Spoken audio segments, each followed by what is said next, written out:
Hello and welcome back to my channel. My name is Liam and today I'm going to be starting a series of videos in which I'll be discussing some simple, more basic topics on the subject of paganism and spirituality. Today we're going to start with, first of all we're going to start with, can you hear the storm that's just started outside my house? If you can, enjoy the sound, because I do. But we're going to start today with, I think probably the most basic topic we should cover for people who are new to paganism or a beginner.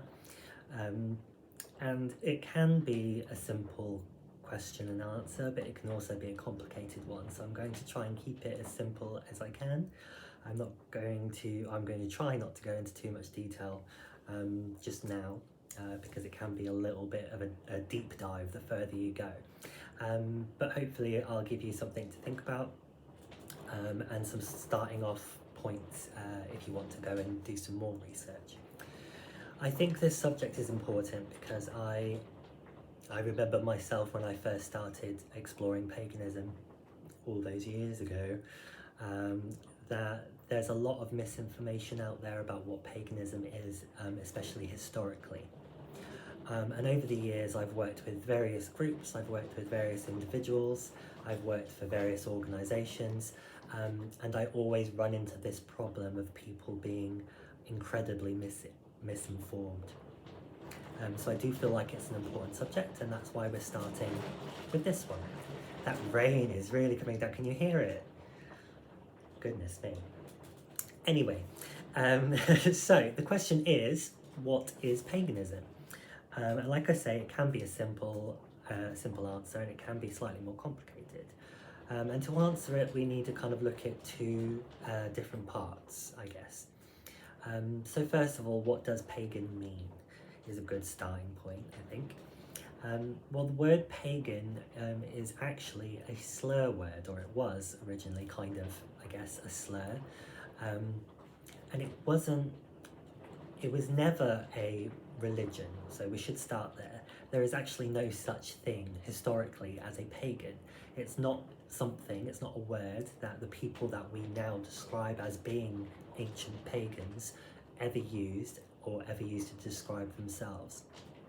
The religion of one tribe of Celts, for example, in the north of England, their religion was quite different to a tribe in Gaul, where is now France. We class them as one people, and it's very easy for us to lump them all in together. But the practices, the deities even, of different Celtic tribes, for example, could vary quite a lot.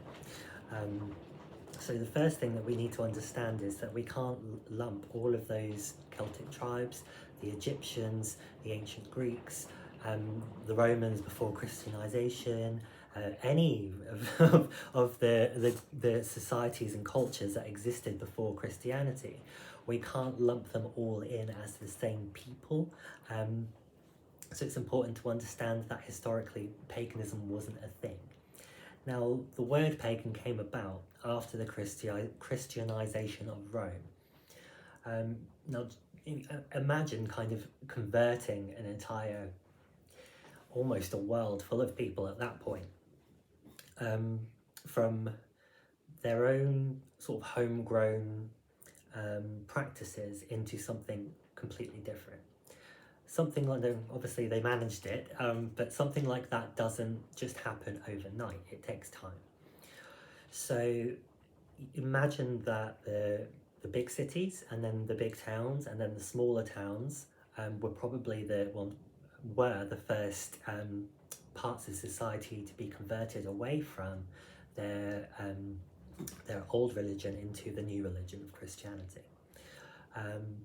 After this period, there would still be people who lived further away from the main hubs in the countryside, who probably didn't even realise what was happening for at least for some period of time. They had no idea what was going on in the big cities because they might only go there once or twice a year to trade, if they ever went at all.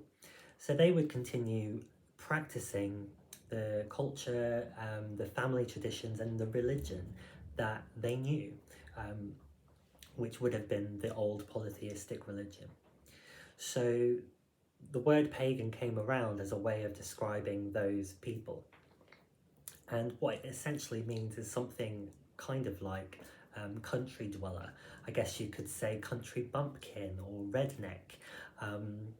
Has the same meaning as far as I can tell anyway. Latin isn't my strong point, but as far as I've been able to determine over the years, that's essentially what it means. So it doesn't actually really have a religious connotation, even though, you know, their religion was part of it. Basically what it meant was you're unsophisticated compared to us. That's what it meant. And then over the course of however many hundreds of years, it then came to be used to describe the pre-Christian people. So historically, that's kind of what paganism is.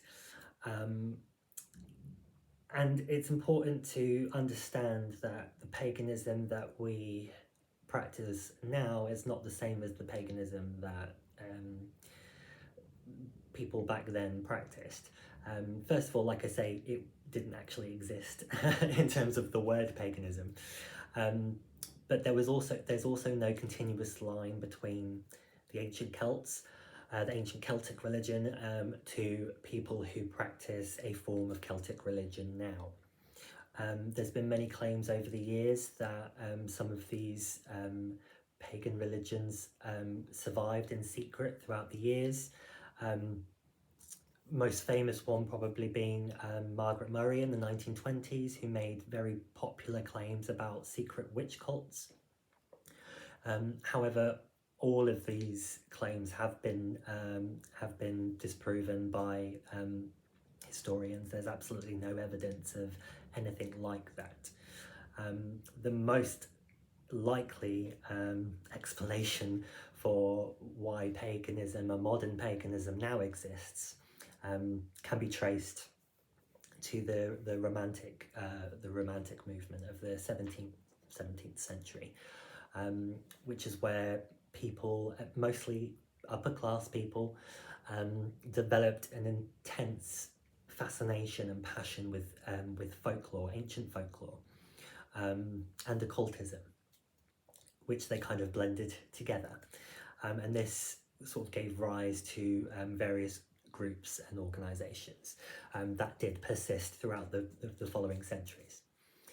And then if you enter the early 20th century, you had people like Margaret Murray making her famous claims, but then you get to the 40s, the 50s, and you run into people like Gerald Gardner, who basically founded Gardnerian Wicca, and it obviously expanded from there. So into the modern period, what is paganism? Well, in my eyes, paganism is an umbrella term that encompasses various smaller religions, all modern religious movements, most of whom can find some